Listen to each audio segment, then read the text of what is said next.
மாபெரும் சபைதனில் என்கின்ற சொல் கண்ணதாசனின் சொல். நீ உன்னை அறிந்தால் உலகத்தில் போராடலாம், உயர்ந்தாலும் தாழ்ந்தாலும் தலை வணங்காமல் நீ வாழலாம் என்று சொன்ன பாட்டு. எனக்கு இது யார் எழுதுனாங்கிறதெல்லாம் தெரியாது. எனக்கு ஒரு 13 வயது இருக்கும். என்னுடைய அம்மா தேன் கிண்ணம் கேட்பாங்க.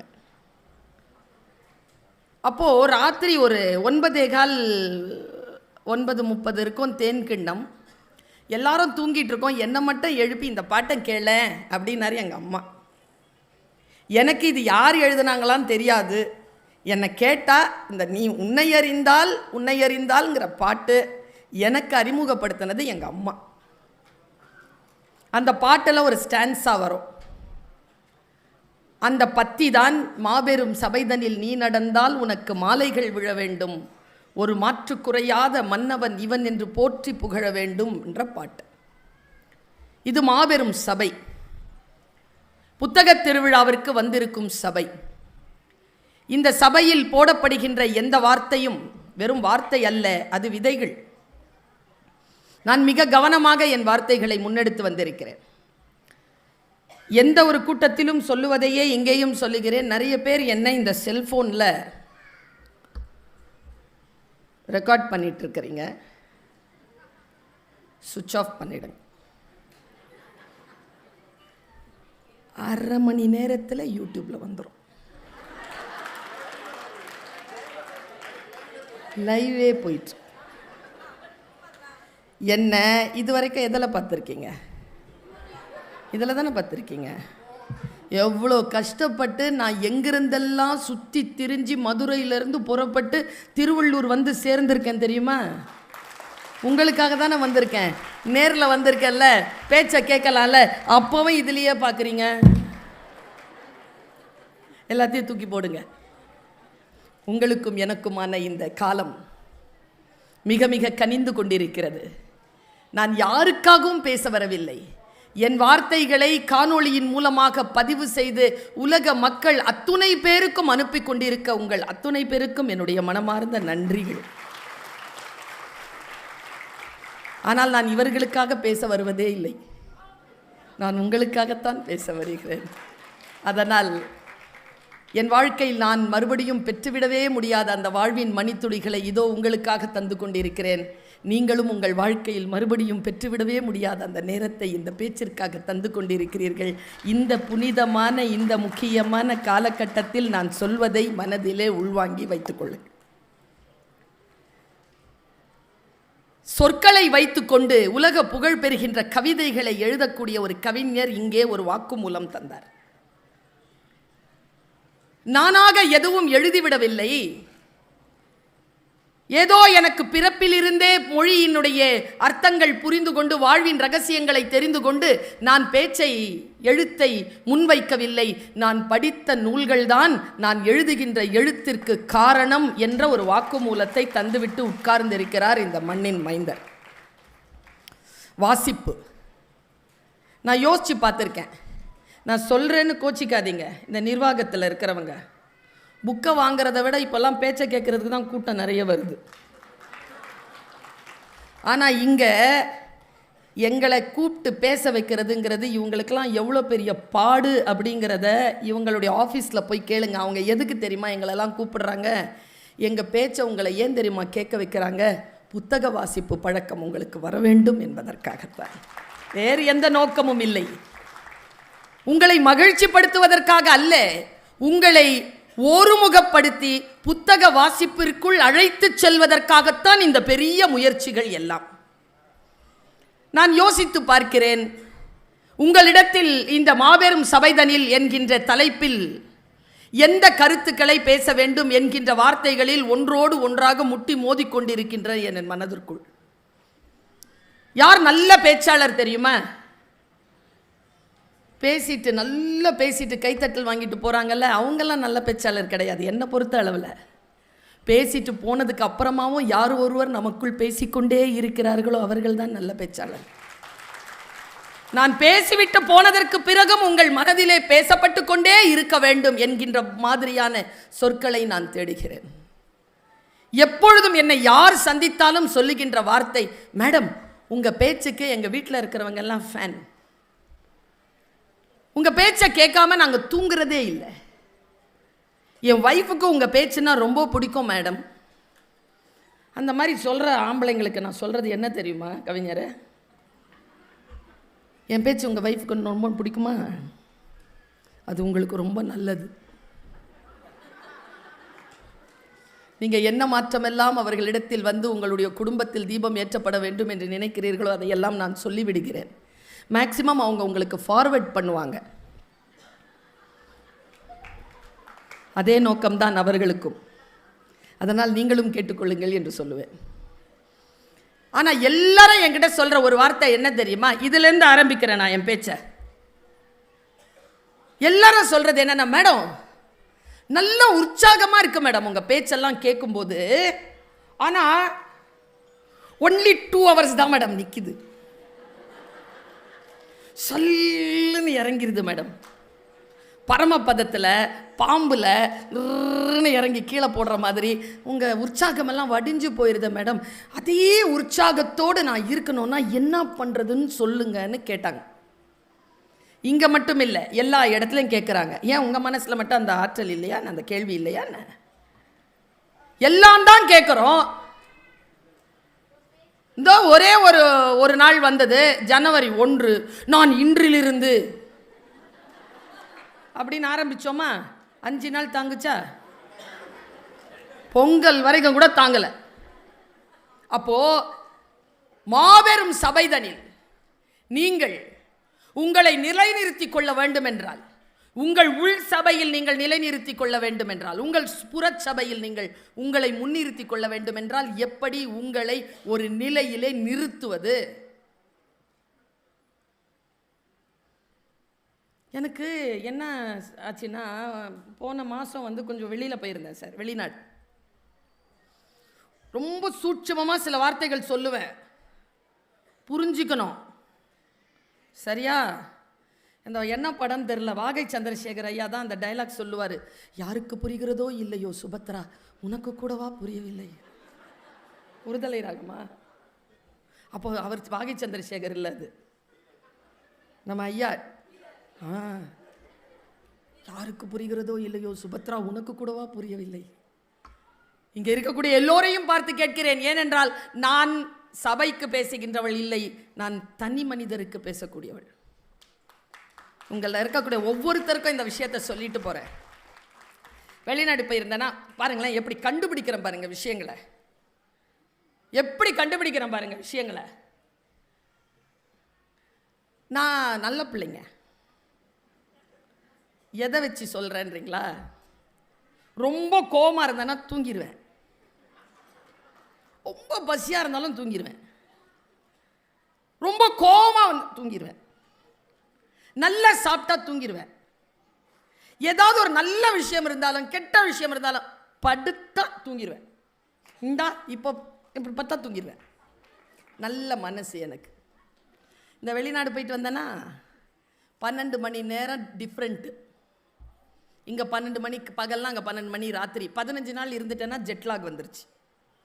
நைட்டுங்க யாருக்காவது ஏதாவது புரியுதான்னு பாருங்க. 12:15 எழுந்திருச்சு உக்காந்துட்டு இருக்கிற மதுரையில் யாரும் இல்லை கூட. எழுந்து பார்க்குறேன், என்னடா தூக்கம் வர மாட்டேங்குது, காலையிலேருந்து தூங்கலையே, இப்போ கூட தூக்கம் வர மாட்டேங்குதுன்னு ரொம்ப ஸ்ட்ரெஸ் ஆயிடுச்சுங்க. மன அழுத்தம்.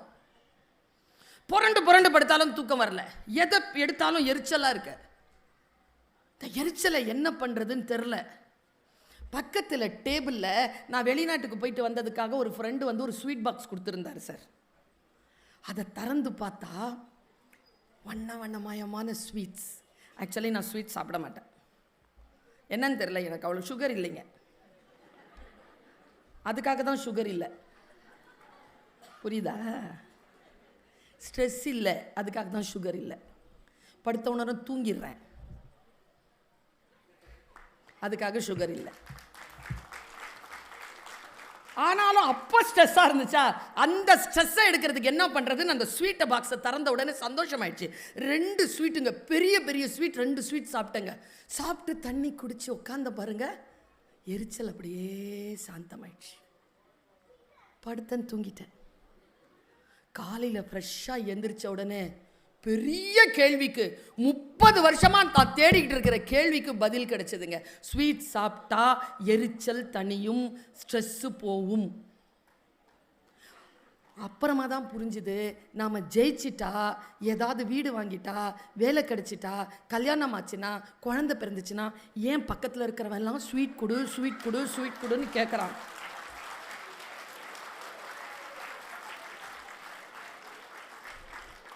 ஸ்ட்ரெஸ்ஸாக சுற்றிட்டு இருக்கிறாங்க. நம்மளை சுற்றிட்டு இருக்கிறது எல்லாம் ஸ்ட்ரெஸ்ஸாக சுற்றிட்டு இருக்கு. நீங்கள் என்ன பண்ணுங்க, இதோ இந்த வார்த்தையை சொல்கிறேன், இன்னைக்கு வாங்கி வச்சுக்கோங்க. உங்களை சுற்றி இருக்கிறவங்க நீங்கள் ஸ்ட்ரெஸ் ஆகுறாங்கன்னா நீங்கள் ஜெயிச்சிருக்கிறீங்கன்னு அர்த்தம். அவங்களுக்கு ஸ்வீட் கொடுத்துருங்க. சரியா? தோத்துட்டீங்கன்னு வச்சுக்கோங்க, நீங்கள் சாப்பிடுங்க. ஏன்னா ஸ்வீட் யார் சாப்பிட்றோமோ இல்லையோ அது முக்கியம் இல்லை சுபத்ரா, ஸ்ட்ரெஸ் இல்லாமல் இருக்க வேண்டும், அதுதான் முக்கியம் என்பதனை புரிந்து கொள்ளுங்கள். எனக்கு சில வார்த்தைகள் புரியுதா? புரிவதை நான் அடுத்ததாக வந்து சொல்கிறேன்னா, மேடையில் வந்த புதியவருக்கு வணக்கம். யாருன்னு தெரியல எனக்கு. ஐயா, அந்த அளவுக்கு இருக்குதா? உனக்கு தெரியாத இருக்கிற வரைக்கும் எனக்கு நல்லதுங்கிறாரு. நிச்சயமா நிர்வாக அதிகாரியா இருக்கணும்.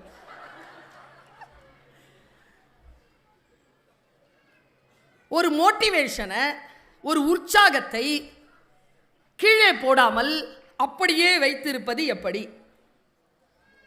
இது சார் எத்தனை பேரை சந்திச்சிருப்பாருன்னு எனக்கு தெரியல. கவிஞர், நான்லாம் எங்கள் காலேஜில் வேலை செய்யும்போது நல்லா ட்ரெஸ் பண்ணிவிட்டு நல்லா போவேன் சார். ஃப்ரெஷ்ஷாக 7:45க்கு ஸ்கார்பியோவில் போய் இறங்குவேன். அப்படி வானத்துலேருந்து இறங்குற பராசக்தி மாதிரி போய் இறங்கி கையெழுத்து போட்டு அப்படி கேபினில் போய் இப்படி உட்காந்துட்டு என்னுடைய அட்டெண்டன்ஸ், அது புக்கு கிக்கு எல்லாத்தையும் எடுத்து வச்சுக்கிட்டு ஃப்ரெஷ்ஷாக இப்படி நிமிர்ந்து பார்ப்பேன் பாருங்கள். என் கலீக் ஒருத்தங்க உட்காந்துருப்பாங்க, அவங்க ரிட்டையர்ட் ஆகிட்டாங்க. இப்போ அவங்க என்கிட்ட கேட்பாங்க, என்ன பர்வீன் டல்லாக இருக்கிற? ஹே, நல்லா தான் இருக்கிறேன். வீட்டில் ஏதாவது பிரச்சனையா? சண்டை ஏதாவது போட்டு வந்தீங்களா? அந்த ஆள் தான் கொண்டு வந்து ட்ராப் பண்ணியிருப்பார். 2 மணிக்கு ஏதாவது டாலர் வாங்க போறியாம்மா, வாங்கி தரேன்னு சொல்லி போயிருப்பார். இந்த அம்மா சொல்லுது, சண்டையா? நான் நைட்லாம் தூங்கலையா? பிரச்சனையா? நான் என்ன சொல்கிறேன், முன்னால் இருக்கிற ஆட்கள் நம்மளை ரெடியாக வச்சுருப்பாங்க. நாம் எப்படி இந்த சூழ்நிலையில் சந்தோஷமாக இருக்கிறது, இதை சொல்லிட்டு போயிடுறேன். இதுதான் ரகசியமே. இதை புரிந்து கொள்வது தான் ரகசியம். கிளாரான்னு ஒருத்தி, அவ யாருன்னா ரெட் கிராஸ் அமைப்பு இருக்குல்ல, அதை உருவாக்கியவள். 97 வயசு அவளுக்கு. பேரழகா இருப்பாளாம், அவ்வளோ அழகா இருப்பாங்களாம். அவங்க கிட்ட கேட்டிருக்காங்க, உங்கள் இளமையின், உங்கள் அழகின் ரகசியம் என்ன? கிளாரா சொன்ன பதில் அப்படியே சொல்கிறேன், வீட்டில் கட்டி எடுத்துட்டு போங்க. கிளாரா சொன்னாள், நான் துக்கங்களையும் துயரங்களையும் கவலைகளையும் என் மனதிலே தக்க வைப்பதில்லை. சொல்லிட்டாளா? அடுத்த துணை கேள்வி, மேடம் யாராவது அது உங்களுக்கு ஞாபகப்படுத்தினா? நான் அதை ஏற்கனவே மறந்துவிட்டேன் என்பதனை நினைத்துக் கொள்கிறேன். கிளாராங்க, கிளியரா சொல்றா பாருங்க. நான் துக்கங்களையும் ஆபாசமான எண்ணங்களையும் ஆறாத ரணங்களையும் மனதிலே சுமப்பது இல்லை. வந்துருச்சா? இதை இன்னும் கிளாரிட்டியா சொல்றேன். ஒரு மனைவி ஒரு கணவனோட தொடர்ந்து 35 ஆண்டுகள் வாழ்ந்துட்டா. இன்னைக்கு இருக்கிற ஜெனரேஷனுக்கு அது பெரிய செய்தி. எப்படியா 35 வருஷமா ஒரே ஆளோட வாழ்? அந்த ஜெனரேஷனுக்கு சொல்றேன், 65 வயது அந்த அந்த பெண் இருக்கால, அந்த பெண் சொன்ன ஒரு வார்த்தையை சொல்றேன். அவகிட்ட கேட்குறாங்க, அவ வெளிநாட்டு பொண்ணு, ஆர் யூ ஹாப்பி? நீ மகிழ்ச்சியுடன் இருக்கிறாயா? நம் முகங்களை பாருங்க, நாளைய கவலைகளும் நேற்றைய இழப்பின் நினைப்புகளும் சேர்ந்து இன்றைய நாளை கொள்ளை அடிச்சுக்கிட்டு இருக்கு. நம்ம வீட்டு பாட்டிக்கு புதுசாக வெத்தலை வாங்கி கொடுங்க, அது சாப்பிடவே சாப்பிடாது, எடுத்து அதக்கி வச்சுக்கோ. நேற்று பழசானதை சாப்பிடும், நாளைக்கு நம்ம கொடுத்தது பழசா போயிடும், அது நாளை மறுநாள் சாப்பிடும். அனுபவிக்கவே தெரிவதில்லை. அவகிட்ட கேட்டாங்க, ஆர் யூ ஹாப்பி? அந்த பெண் சொன்னாள், எஸ் ஐ எம் ஹாப்பி. அடுத்த வார்த்தை, ஆர் யூ மேரிட்? அவ சொன்னா, எஸ் ஐ எம், ஆம் எனக்கு திருமணமாகி விட்டது. Still you are happy? Yes, I am happy. Then give thanks to your husband. நீ உன் கணவனுக்கு நன்றி சொல் என்றவுடன், no I won't என்றாள். இல்லை, நான் அவருக்கு நன்றி செலுத்த மாட்டேன். ஏன்? நான் மகிழ்ச்சியாக இருப்பதற்கும் என் கணவருக்கும் தொடர்பில்லை. சொல்லிட்டு சொன்னா பாருங்க, அதுதான் முக்கியமான விஷயம். அவரை திருமணம் செய்து கொள்வதற்கு முன்னாலும் நான் மகிழ்ச்சியாக இருந்தேன், அவரை திருமணம் செய்து கொண்டதற்கு பின்னாலும் மகிழ்ச்சியாக இருக்கிறேன். என் மகிழ்ச்சியை என்பது என் முடிவு. என் மகிழ்ச்சியை நான் அடுத்தவர்கள் கையில் கொடுப்பதே இல்லை. உங்கள் மனங்களை முறிக்கக்கூடிய, உங்கள் மனங்களை துக்கிக்கக்கூடிய விஷயத்தில் சற்று விலகி நின்று விசாரியுங்கள். சற்று விலகி நின்று விசாரியுங்கள். எனக்கு தெரிஞ்சு இங்கே தான், திருவள்ளூருக்கு பக்கத்தில் தான், என்ன ஊருன்னு சொல்ல மாட்டானா. இதே மாதிரி ஒரு அம்மாட்ட கேட்டாங்க, எவ்வளோ வருஷம் ஆச்சு? கல்யாணம் ஆகி 42 வருஷம் ஆச்சு. எப்படிப்பட்டவர்? இல்லை சொல்லுங்கள், உங்கள் வீட்டுக்காரை பற்றி சொல்லுங்கள். நான் மொழி ஆசிரியை, 300 பக்கத்தில் கூட மொழிபெயர்க்க முடியாதபடிக்கு அந்த அம்மா ஒரு பதில் சொல்லிச்சு. உங்கள் வீட்டுக்காரை பற்றி சொல்லுங்கள். இவ்வளவுதாங்க. மனசுல எவ்வளவு கோபங்களையும் கஷ்டங்களையும் சுமந்து கொண்டிருக்கிறோம். யோசிச்சு பாருங்க. வாழ்க்கை அலாதியானது. இதோ இந்த வினாடியில் நான் மகிழ்ச்சி அடையக்கூடிய விஷயத்தை இப்போ சொல்றேன். நேற்று நைட்டு உயிரோட இருந்த 5 லட்சம் பேர் இந்த உலகத்துல இன்னைக்கு இல்லை. நாம எல்லாம் இருக்கிறோம். சந்தோஷப்படலாமா இல்லையா? கொரோனா வந்துச்சு, எல்லாரையும் கொத்து கொத்தா தூக்கிட்டு போச்சு, நம்மளை விட்டுட்டு போச்சா இல்லையா? அதுக்கு நம்ம சந்தோஷமா இருக்கலாமா இல்லையா? வாழ்க்கை வாழ்வதற்குத்தான். அதில் உற்சாகத்திற்கு யாரேனும் ஒன்று, யாராவது வந்தா நல்லா இருக்குமே, யாருடைய விஷயத்தை கேட்டா நல்லா இருக்குமே, அப்படி கிடையாதுங்க. நமக்குள் நாம் சில விஷயங்களில் தெளிவாக இருக்க வேண்டும் என்பதற்காகத்தான் இந்த வார்த்தைகளை சொல்லி நான் தொடங்கினேன். இந்த உலகத்திலேயே பெரிய பணக்காரன் ஒருத்தன் இருக்கிறான். அவர் பேரு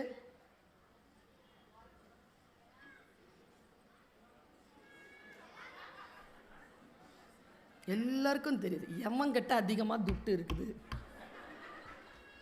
நானும் அதை சொன்ன உடனே, அவ்வளோ பெரிய பணக்காரன் எங்கள் நாட்டிலேயும் தான் எத்தனையோ பேர் இருக்கிறாங்க, நான் உலகத்தில் பெரிய பணக்காரன், அவன் பணம் சொத்து எவ்வளோ மதிப்புன்னு பார்த்தா திக்குன்னு இருந்துச்சு. 56 லட்சம் கோடி.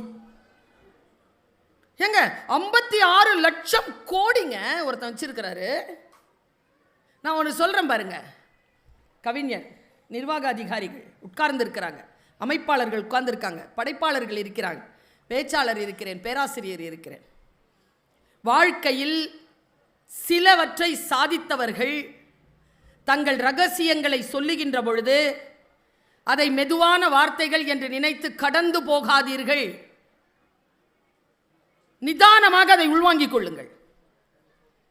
எனக்கு தெரிஞ்சு கம்பராமாயணத்தையும் சங்க இலக்கியங்களையும் வள்ளுவத்தையும் பக்தி இலக்கியங்களையும் சிற்றிலக்கியங்களையும் வாசிக்காமல் நவீன இலக்கியங்களில் புதுமைகள் படைப்பது கஷ்டம்.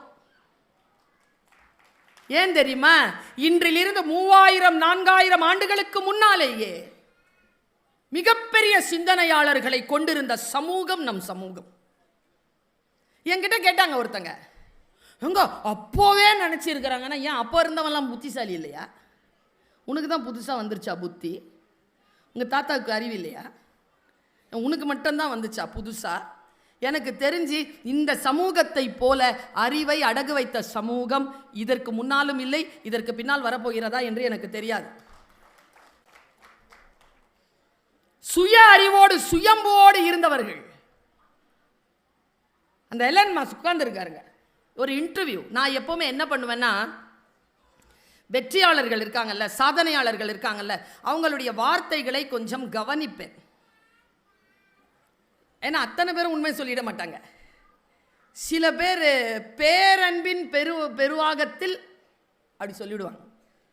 அதை அப்படியே கேட்ச் பண்ணிக்கணும்.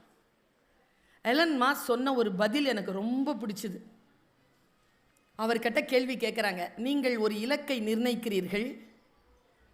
இந்த சார் சொன்னார், 2 நாள் தான் வச்சுருந்தாராம் ஏதோ ஒரு ரெசல்யூஷன். 31ஆம் தேதி நைட்டு வச்சுருந்துருக்காரா, 2ஆம் தேதி சாயந்தரம் முடிச்சுக்கிட்டார். சார் சொன்னார். இப்போ நான் என்ன சொல்கிறேன், ஒரு இலக்கை வைக்கிறீர்கள், அந்த இலக்கை அடைவதற்கு உங்களை எப்படி நீங்கள் நிறுத்திக் கொள்வது, நிலைநிறுத்திக் கொள்வது, எதை வைத்துக்கொண்டு நீங்கள் அந்த இலக்கை அடைகிறீர்கள், அந்த ஃபார்முலா சொல்லுங்கன்னு கேட்குறாங்க. சொல்லிடுவோமா? தன் வெற்றிகளையும் தோல்விகளையும் பிரம்மாண்டப்படுத்தி வஞ்சிக்கக்கூடிய வஞ்சக உலகத்தில் வெற்றிகளை அவ்வளவு எளிதாக சொல்லிவிடுவார்களா என்ன? பாம்பு கடிக்கு மருந்து சொல்ற பாட்டிக்கு பாம்பு கடிச்சிருச்சு. சாவர பாட்டிக்கிட்ட கேட்குறாங்க, என்ன பாட்டி ஆச்சு, நீ பாம்பு கடிச்சிருச்சு. என்ன பாம்பு பாட்டி? கட்டுவிரி. மருந்து சொல்லு பாட்டி. அது ரகசியம் சொல்லிட்டு செத்துருச்சு பாட்டி. செத்தாலும் சாவேனே தவிர என் ரகசியத்தை சொல்ல மாட்டேன் என்று சொல்லுகின்ற உலகத்தில் பெரிய கேள்வி ஒன்று, உன் இலக்கை அடைவதற்கு உன்னை நீ எந்த அளவிற்கு உற்சாகப்படுத்திக் கொள்கிறாய்? அந்த ரகசியத்தை சொல். கேள்வி கேட்குறாங்க, ஒருத்தன் கிளியரா கேட்குறான். டார்க் ப்ளூ நினைக்கிற, கொஞ்சம் பிளாக்கிஷா தெரியுது, ரெட் டை ஒயிட் ஷர்ட் போட்டு அப்படி உட்கார்ந்துருக்கான் எலன் மாஸ்க். நீங்க யூடியூப்ல போய் பாருங்க, இருக்கு. அவரிடத்தில் கேட்கப்பட்ட கேள்விக்கு அவர் தந்த பதிலை வீட்டிற்கு எடுத்து செல்லுங்கள். முடிஞ்சா அப்ளை பண்ணிக்கோங்க. ஒன்றும் இல்லைங்க, வாழ்க்கையில் எந்த இலக்கை வேண்டுமானாலும் அடையலாம். ஃபார்முலா தான். யாரையும் பார்த்து வியக்காதீங்க. அவங்க ஏன் அப்படி வளர்ந்துருக்காங்கங்கிறத மட்டும் புரிஞ்சுக்கோங்க. ஃபார்முலா தான். ஃபார்முலாவை புரிஞ்சுக்கிட்டீங்கன்னா, நீங்கள் அதுக்காக பிறந்திருந்தீங்கன்னா அந்த ஃபார்முலாவை அப்ளை பண்ணிங்கன்னா நீங்கள் வந்துடலாம். அவன் சொல்கிற பதில் தாங்க சூப்பர் பதில். உங்கள் இலக்கை அடைய நீங்கள் எப்படியெல்லாம் உங்களை உற்சாகப்படுத்திக் கொள்கிறீர்கள் என்பதனை சொல்லுங்கள் என்றவுடன் அவர் சொன்னார், அந்த ஃபார்முலாவை சொல்லுங்கள். உடனே எலன் மாஸ்க் சொன்னார், நீங்கள் கேட்ட கேள்வி எனக்கு புரியவில்லை.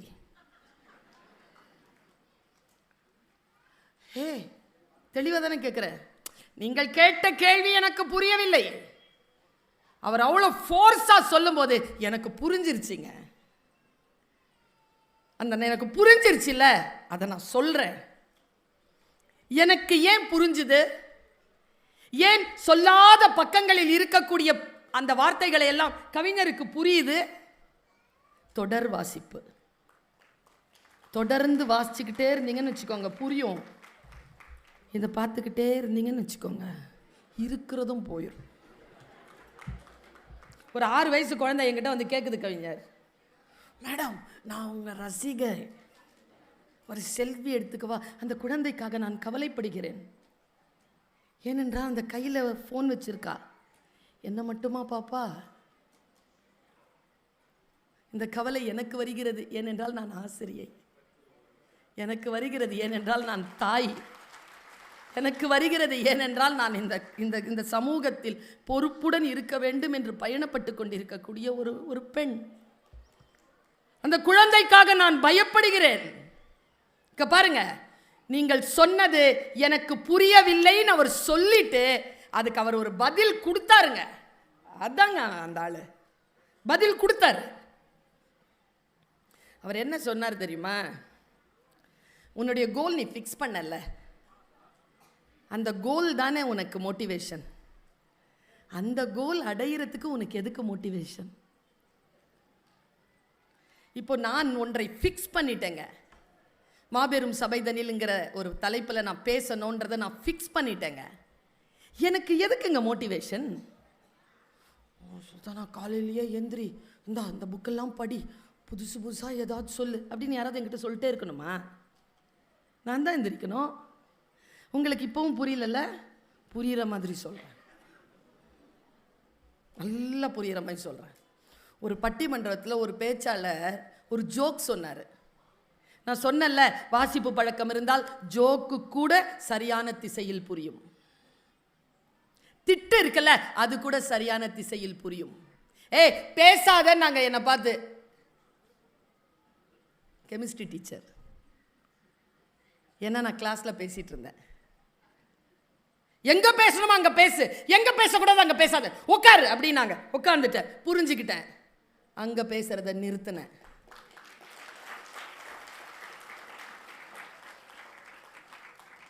சொற்கள் புரியணுமே. சொன்னார்ல, கொடுத்த ரத்தத்தை விட ரத்தம் கொடுக்குறவங்க கிட்ட நான் காசு வாங்குறது இல்லையான்னு ராத்திரி 3 மணிக்கு எந்திரிச்சு ஜூஸ் போட்டு கொடுத்தானே சோடா கடைக்கார கந்தர்வன் எழுதினாரு. புரிஞ்சிருச்சு இல்லை எனக்கு, அது என்னங்கிறது புரிஞ்சிருச்சு இல்லை. பிரபஞ்சனை புரிஞ்சுக்கிட்டேன்ல நான். ஏதோ ஒரு பாருங்க, கலாபிரியா அவனுடைய ஒரு கவிதையை கேட்டா இன்னைக்கு நான் நடுங்கி போனேங்க. புரியணுங்க, புரிஞ்சாலே லைஃப் சூப்பருங்க. புரியாம தாங்க எல்லா கஷ்டங்களும்.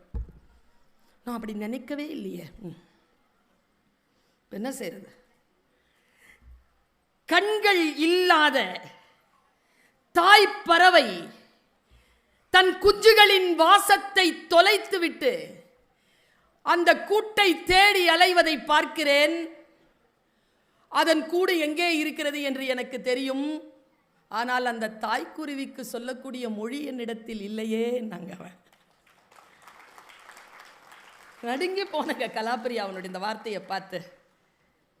எனக்கு தெரியணுமே, அந்த மொழி தெரியணுமே, வழிபடுத்துறதுக்கான மொழி தெரியணுமே. அந்த பேச்சாளர் சொல்றார், ஜோக்கு தான். எனக்கு எலன் மாஸ்க் தந்த பதிலும் இந்த ஜோக்கையும் நான் ரிலேட் பண்ணி பார்த்தேன், புரிஞ்சிருச்சு எனக்கு. பாருங்க எப்படின்னு. 3 பேர் ஃப்ரெண்ட்ஸு வேலை செய்கிறாங்க ஒரு ஆஃபீஸில். ஒன்றா தான் சாப்பிடுவாங்க. 10 வருஷம் ஃப்ரெண்ட்ஸ். 10 வருஷமாக 3 பேருடைய டிஃபன் பாக்ஸ்லேயும் ஒரே டிஃபன் தான் வருது. ஒருத்தனுக்கு இட்லி வருது, ஒருத்தனுக்கு தயிர் சாதம் வருது, ஒருத்தனுக்கு சப்பாத்தி வருது. 10 வருஷமாக சாப்பிட்டு 3 பேரும் முடிவு பண்ணாங்க, நம்ம வீட்டில் இருக்கிற மனைவிமார்களுக்கு ஒரு சிட்டு எழுதி வைப்போம்டா. 10 நாள் டிஃபன் மாற்றலன்னு வச்சுக்க, இதுங்களுக்கு எதுக்குடா சம்பாரிச்சு கொடுக்கறது, மேலேருந்து குறிச்சிடுவோம்டா, எழுதுறா சூசைட் நோட்டாங்க. எழுதிட்டான். 9 நாள் டப்பா திறந்துக்கிறாங்க, அதே இட்லி, அதே தயிர் சாதம், அதே சப்பாத்தி. 10வது நாள் நடுக்கத்தோடு திறந்தாங்க பாருங்க, அதே இட்லி, அதே தயிர் சாதம், அதே சப்பாத்தி. மானஸ்தனுங்க 3 பேரும். மேலே போனானுங்க, கடகடன்னு குதிச்சிட்டாங்க. ஆஸ்பத்திரியில் கிடக்கிறாங்க. 3 பேர் வீட்டிலேருந்தோ மனைவிமார் ஓடி வந்து அழுதுங்க. இட்லி அழுவுது. டைலாக் பாருங்க, ஐயையோ நீ செத்து போவேன்னு தெரிஞ்சிருந்தா தோசை போட்டு தந்திருப்பேனே. தயிர் சாதம், ஐயோயோ நீங்களை நான் நம்பவே இல்லையே, நீங்கள் விழுந்துருவீங்கன்னு தெரிஞ்சிருந்தா நான் வேற ஏதாவது கலந்து கொடுத்துருப்பேனே. இந்த சப்பாத்தி மட்டும் டெட் பாடியை முறைச்சி பார்த்துட்டு நிற்கிது. நர்ஸு சொல்லுது, செத்து போயிட்டாருமா, அழுதுரு. இல்லை, அவங்க 2 பேர் வீட்டில் ஒய்ஃப் தான் சமைக்கிறாங்க. எங்கள் வீட்டில் இந்த ஆள் தானே காலையில் எழுந்திரிச்சு சப்பாத்தி மாவு பிசைஞ்சு சப்பாத்தி போடுவோம். இந்த ஆள் ஏன் செத்தான்னு தெரியலையே. இப்போ எலன் மாஸ்க் சொன்னது புரியுதா? உங்களுக்குன்னு ஒரு இலக்கை வச்சுக்கிட்டு நீங்கள் அதை அடையாமல் நீங்கள் தோற்று போனதா டமாரம் அடிக்கும் பொழுது இந்த உலகம் உங்களுக்காக வந்து கண்ணீர் வடிக்கணுமா? உன் இலக்கை நீதான் அடைய வேண்டும். உன் இலக்கு என்பது உன் கையில் இருக்கிறது. நீ தான் கோல் செட் பண்றனா, you have to walk through. இந்த விஷயங்களை நாம் புரிந்து கொண்டால் சபை வசப்படும். பல நேரங்களில் நான் சொல்றேன், நான் இப்போ ஏதாவது ஒரு இடத்துக்கு போனேன்னா, இப்போ நான் ஒரு 15-20 நிமிஷம் கவிஞர் பேச்சை கேட்டேன்னா எனக்கு அது வரவு. பல இடங்கள் என்ன தெரியுமாங்க, நான் செத்து மடிஞ்சு படித்து வச்சுருக்கிறத நல்லா சேரில் உட்காந்துக்கிட்டு ஃபேன் போட்டுக்கிட்டு சூப்பராக கேட்டுட்டு போயிடுறீங்க. யாருக்கு லாபங்கிறீங்க? உங்களுக்கு தான் லாபம். ஆக்சுவலாக எங்களுக்கெல்லாம் கிடைக்கிறது எனக்கா செலவாகுது, எல்லாம் குடும்பத்துக்கு மற்றவங்களுக்கு ஃபீஸ் கட்டுறதுக்கு போயிடுது. உண்மையாகவே பயனாளிகள் நீங்கள் தான், கேட்கின்றவர்கள் தான் பயனாளிகள். அதனால்தான் செல்வத்துள் செல்வம் அச்செல்வம் காதால் கேட்பதற்கல்ல, இந்த சொல்லை புரிந்து கொள்வதற்கல்ல. நான் பல மீட்டிங்க்கு போகும்பொழுது படித்ததை சொல்லி கைத்தட்டல் வாங்குவதை விட யாரேனும் என் மனம் நெகிழ்கின்ற வகையில் ஏதேனும் சொல்லிவிட்டால் அதுதான் என் உண்மையான வரவாக நான் கருதுகிறேன். இது கற்றலில் இருக்கக்கூடியவர்களுக்கு தெரியும். நான் இந்த விஷயத்தை இப்படி நிறுத்துறேன்.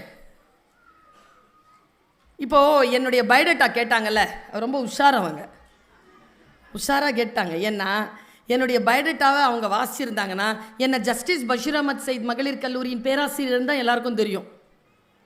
6 மாதம்தான் ஆச்சு நான் தமிழ் வளர்ச்சி துறையின் உலகத் தமிழ்ச் சங்கத்தின் துணைத் தலைவராகவும் இயக்குனராகவும் பொறுப்பெடுத்திருக்கிறேன்.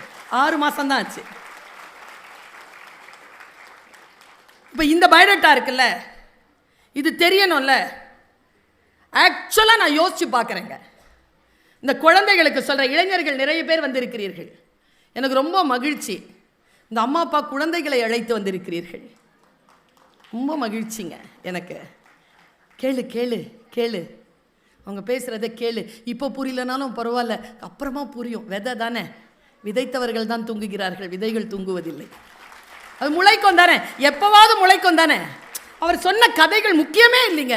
கதைகள் ஏன் சொல்லப்படுகின்றன என்பதுதான் முக்கியம். ஏன் அந்த கதைகள் சொல்லப்பட்டன? உன் அக்கா இருந்தால்தான் என்ன, ஏன் அக்கா இருந்தால்தான் என்னடா, நீ கடன் கொடுத்தவனா இரு, நான் கடன் வாங்கினவனா இருக்கிறேன். இந்த 300 ரூபாங்கிறது புள்ளத்தாச்சியா வீட்டுக்கு வர அக்காவுக்கு தம்பியா இருக்கிறவனுக்கு அந்த வலி தெரியும்டா, இந்தாடா வாடா போலாம் என்று ஒருவன் எழுதுகிறான் இல்லையா? அதை படிக்கின்ற பொழுது கல்மனம் கூட கரைந்தால் உங்கள் வீட்டில் இருக்கக்கூடிய பெண்களைப் போல தானே அடுத்த வீட்டிலும் இருக்கிறார்கள் என்று உங்கள் மனம் கனியும் தானே. அதற்குத்தான் எழுத்து, அடுத்தவர்களுடைய மனதை கனிய வைப்பதற்குத்தான். நான் சொல்லுகிறேன், நானே ஒரு சப்ஜெக்டுங்க. என்னுடைய லைஃப்பில் நான் ஒரு சப்ஜெக்ட். நான் கண்டுபிடிச்சேங்க. உங்களில் எல்லாருக்கும், அந்த இளைஞர்களுக்கு சொல்லுகிறேன், முக்கியமாக 40-45 வயதில் இருந்தால் கூட பரவாயில்லை, நான் சொல்வதை உள்வாங்கி வைத்துக் கொள்ளுங்கள். சபை உங்களுக்கு வசப்பட வேண்டும் என்றால், உங்களுக்கான வெற்றியை நீங்க சைன் பண்ணிட்டு போகணும்னா, உங்களுக்குள் ஒரு நெருப்பு இருக்கு. அந்த நெருப்பை கண்டுபிடிங்க. உங்களுக்குள் ஒரு அக்கினி இருக்கு, அதை கண்டுபிடிங்க. எனக்கு தெரியல, யுகபாரதி சார் ஒற்றை நாணயம்னு அந்த பாட்டை எழுதும் பொழுது நடந்த சம்பவத்தை ரொம்ப ருசியா சொல்வார். அக்கினிங்க அதெல்லாம், நெருப்பு அதெல்லாம். நீங்க போன்லேயே பேச வேண்டாம் மேடம், சும்மாவே சொன்னாலே உங்களுக்கு கேட்கும்.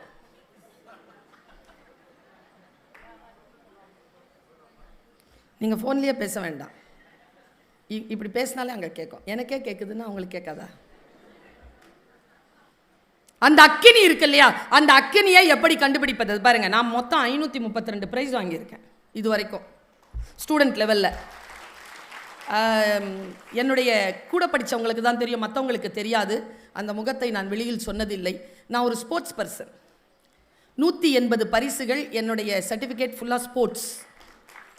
நான் என்னுடைய ஃபைனல் இயரில் இந்தியாவினுடைய 26th ஜனவரி ராஜ்பாத்தில் அந்த ரிப்பப்ளிக் டே பரேடில் ஹோல் இண்டியன் பெட்டாலியனுக்கு புதுசாங்க, அப்போ தாங்க அந்த பெட்டாலியனை உருவாக்கப்படுது என்எஸ்எஸில். அந்த பெட்டாலியனுக்கு I was the right marker, first lady. நான் தான் கூட்டிகிட்டு போனோம் எல்லாரையும். மார்ச் பாஸ்ட் ரொம்ப நல்லா பண்ணுவேன். சங்கர் தயாள் சர்மா சார்கிட்ட நான் மார்ச் பாஸ்ட்க்கு பிரசிடென்ட் அவார்டு வாங்கியிருக்கேன். நிறைய நல்லா ஓடுவேன், இப்போ விட்டாலும் ஓடிடுவேன். கபடி ஆடுவேன், வாலிபால் ஆடுவேன், ஹேண்ட்பால். இதெல்லாம் நிறைய பேருக்கு தெரியாது. ஏன்னா அதில் எனக்கு ஆர்வம் இருந்ததே தவிர அதில் என் நெருப்பு இல்லை, எனக்கான சூடு அதில் இல்லை. எனக்கு திறமை இருந்தது, நான் ஜெயிச்சேன். அப்புறமா நல்லா பாடுவேன், நல்லா ஆடுவேன், நல்லா கோலம் போடுவேன், நல்லா நாடகத்தை எழுதுவேன், எல்லாம் பண்ணுவேன். கலையில் ஆர்வம் இருந்தது. மீதி பிரைஸ் எல்லாம் அந்த கலையில் 60 பிரைஸ் தான் பேச்சு போட்டி. ஆனால் இன்றைக்கு நான் உலகமெல்லாம் சுற்றுகின்ற பேச்சாளராக இருக்கிறேன். காரணம் என்ன தெரியுமா? அமௌண்ட் முக்கியமே இல்லைங்க. உங்களுக்குள் ஒரு நெருப்பு இருக்கு. அந்த நெருப்பை மட்டும் நீங்கள் அடையாளம் படுத்தி கொண்டீர்கள் என்றால் அது உங்களை பற்றி கொள்ளும். நீங்கள் சுடர் விட்டு எரிவீங்க தெரியுமா? திருவண்ணாமலை தீபம் மாதிரி இருக்கும். சுடர் விட்டு எரியக்கூடிய அந்த தீபம் தொடர்ந்து எரியும்ல, அந்த தீபம். என் நெருப்பு கலையோ விளையாட்டோ அல்ல, என் நெருப்பு தமிழ். நான் பிடிச்சிக்கிட்டேன். எனக்குள்ள அந்த நெருப்பு. ஒரு கவிதை வாசிச்சேன்னா அப்படி வரும், உள்ள ஒரு பரவசம் வரும். ஒரு கம்பன் பாட்டை வாசிச்சேன்னு வச்சுக்கோங்களேன், அப்படி ஆகும் மனசு. அது ஸ்போர்ட்ஸில் ப்ரைஸ் வாங்கும்போது வராது, அது கலை நிகழ்ச்சிகளில் கலந்துக்கும் போது வராது. அந்த நெருப்பை நான் கண்டுபிடிச்சேன். நான் எதை ஆழமாக ரசிக்கிறேனோ அதை சொல்லும் மொழி வல்லமை பெற்றேன். அதுதான் என்னுடைய நெருப்பு. உங்களுக்கு என்று ஒரு நெருப்பு இருக்கிறது. அந்த ஸ்பார்க், அந்த இக்னிஷன், அதை கண்டுபிடிக்கிறீங்களா? பல நேரங்களில் நான் சொல்றேங்க, இந்த அடுப்பு, இந்த வீட்டில்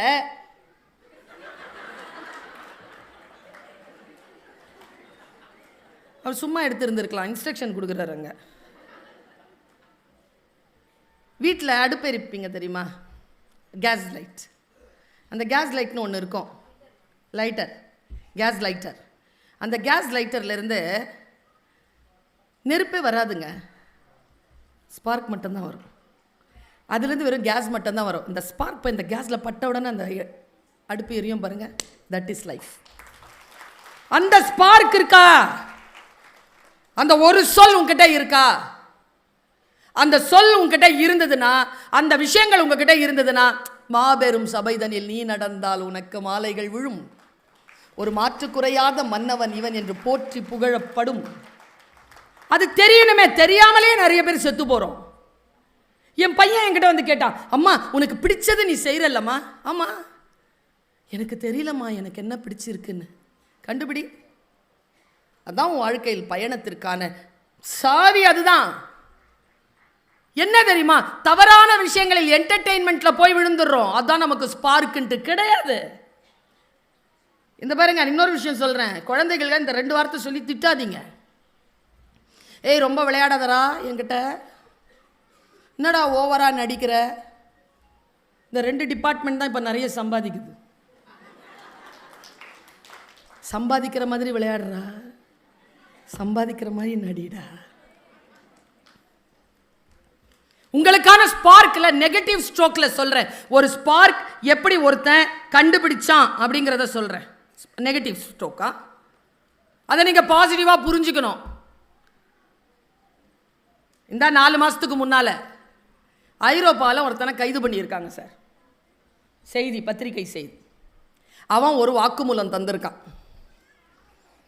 இதே வார்த்தை தான். யாருக்கு புரிகிறதோ இல்லையோ, சுபத்ரா உனக்கு கூடவா புரியவில்லை? புரிஞ்சுக்கோங்க. அவனை முன்னால் உட்கார வச்சு வாக்குமூலம் கேட்குறாங்க. ஏய் எவ்வளோ பெரிய கொள்ளை அடிச்சிருக்க தெரியுமா நீ? சார் நான்லாம் அடிக்கலை சார், எனக்கு தெரியும் நீ தான் அந்த லாக்கை திறந்துருக்க. சார் என்னை ஹையர் பண்ணாங்க சார், என்னை ஹையர் பண்ணாங்க சார். ஹையர் பண்ணாங்கன்னா சம்பளம் கொடுத்து கூப்பிட்டுருக்காங்க. எவ்வளோடா சம்பளம் வாங்கினேன்? கொஞ்சம் பவுண்ட் சொல்கிறான். ஏய் நீ திறந்த அந்த லாக்கரில் எவ்வளோ கோடி பணம் இருந்துச்சு தெரியுமாடா? இதை போய் திறந்துட்ட நீ, இந்த காசுக்கு திறந்துருக்க. போலீஸ்கார் கேட்குறாரு. அதுக்கு அவன் சொன்ன பதிலுங்க, முடிந்தால் வீட்டிற்கு எடுத்து செல்லுங்கள். அவர் சொன்னார், நான் ஃபிசிக்ஸ் படித்தவன் சார், எனக்கு மேத்தமெட்டிக்ஸ் ரொம்ப பிடிக்கும். நான் இந்த வேலைக்கு வரணும்லாம் வரல, சும்மா விளையாட்டாக தான் ஆரம்பித்தேன். ஒரு லாக் கொடுப்பாங்க சார் என்கிட்ட, 1 நிமிஷம்னு ஃபிக்ஸ் பண்ணுவாங்க சார். 60 வினாடி, நான் 25 வினாடியில் முடிக்கணும். அப்போ தான் அவங்கெல்லாம் அந்த மற்ற வேலைகளை பண்ணிட்டு போக முடியும். நான் அதை செட் பண்ணுவேன் சார். செட் பண்ணிவிட்டு 25 செகண்ட் தான் சார் இருக்கும். கடன்னு செட் பண்ணிவிட்டு அந்த கடைசி அந்த 25-26 செகண்டில் கிளிக் அப்படின்னு ஒரு சத்தம் கேட்கும் சார். அப்போ மனசுக்குள்ள ஒரு நிம்மதியும் பெருமூச்சும் வரும் பாருங்க சார். அது அந்த பொட்டிக்குள்ளே இருக்கிற கோடி கோடி நீங்கள் சொல்கிறீங்களா அந்த பணத்தை விட உயர்ந்தது சார். அந்த சந்தோஷத்துக்காக தான் சார் நான் போகிறேன்ட்டான். நெகட்டிவ் ஸ்ட்ரோக் தான் ஒரு தாய்க்கு வருங்க. இந்த ஸ்ட்ரோக் சமைச்சு முடிச்சுட்டான்னு வச்சுக்கோங்களேன். என் குழந்தைகள், என் கணவர், என் வீட்டில் இருக்கின்றவர்கள் சாப்பிட போகிறார்கள். சமைச்சு முடித்த உடனே அப்படி ஒரு பரவசம் வரும் ஒரு பெண்ணுக்கு, சமைக்கிற பெண்களுக்கு. ஆர்டர் போடுகின்ற பெண்களுக்கு இல்லை. வரும். ஒரு டீச்சருக்கு வரும். ஒரு விஷயத்தை ஒருத்தன் அண்டர்ஸ்டாண்ட் அப்படின்னு உடனே அண்டர்ஸ்டுட் வரும். நான் சொன்னது புரிஞ்சுக்கிட்டான் பாரு. சிலது இருக்குதுங்க. அந்த மன்மத என்னது அந்த மைக்கேல் மதன காமராஜன் படத்தில் அந்த குஷ்பு மேடம் வந்து ஒரு அரிசி எடுத்து போடுவாங்க. இது எப்படி இருக்குன்னு பாருங்கள். அதில் அவங்க தாஜ்மஹால் வரைஞ்சி வச்சுருப்பாங்க. அவர் வந்து எடுத்து வாயில் போட்டு பழைய அரிசி போல் இருக்கும் பாரு. சிலது நமக்கு அப்படி வாய்க்கும். அதில் அந்த படத்தில் அவர் சமையல்காரர். சில பேருக்கு அப்படி தாங்க அமையும். ஆம்பளைங்களாம் என்ன நினைக்கிறீங்க? நாங்கள்லாம் ஏன் மேட்சிங்காக ப்ளவுஸ் போடுறோன்னு நினைக்கிறீங்க?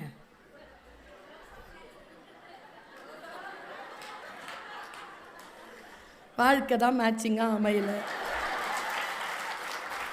ட்ரெஸ்ஸு நீங்கள் பாருங்கள், உங்கள் பேண்ட் ஒரு கலர், உங்கள் சட்டை ஒரு கலர். யாரையாவது ஏதாவது ரோஸு சட்டைக்கு ப்ளூ பேண்ட் போடுவாங்களா? அதெல்லாம் அப்படி தான். உங்களில் நீங்கள் மேட்சிங்காக பார்க்குறதே இல்லை. ஏன்னா உங்களுக்கு கிடைக்கிறதே பெரிய விஷயம்.